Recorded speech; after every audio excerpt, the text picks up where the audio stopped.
Farmers across the country are facing rising fertilizer costs just as the spring planting season rolls into high gear. Nitrogen, phosphorus, and potash prices have all increased dramatically in recent months, squeezing farmers' bottom lines. We've had the biggest increase, or most dramatic increase in fertilizer now this last year. Phosphorus has almost doubled in price from where it was 2 years ago. And this is a year that the timing of your purchases has been more impactful than other years. Minnesota Corn Growers Association President Wes Beck says the organization supports several measures to help farmers and combat the rising cost of fertilizer. Those efforts include supporting a fertilizer pricing transparency bill to help ensure fair and competitive prices in an increasingly consolidated fertilizer market.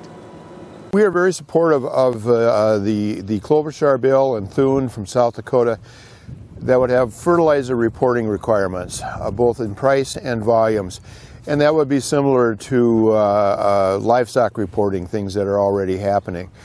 And while that isn't a perfect solution, we're hoping that will bring some transparency to the market so we know what the players in the market at the wholesale level are paying for fertilizer on a weekly basis, and that in amongst the industry will bring some more information to us. Corn growers are also urging the International Trade Commission to revoke countervailing duties on phosphorus from Morocco and Russia. Removing those duties would put more products in the market.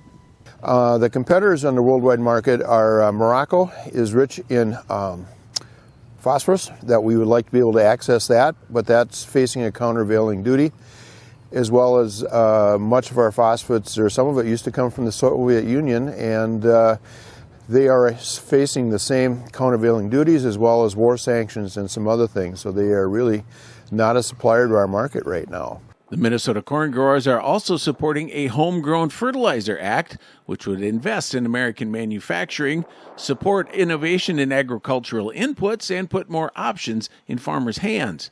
Checkoff funds are also being invested in research on nitrogen use efficiency, so farmers get the most out of their fertilizer dollars. The majority of Minnesota farmers have already paid for their fertilizer for this growing season, but if fertilizer prices continue to rise, those increased costs will make future crops more expensive and profitability more challenging. This is Dan Lemke reporting.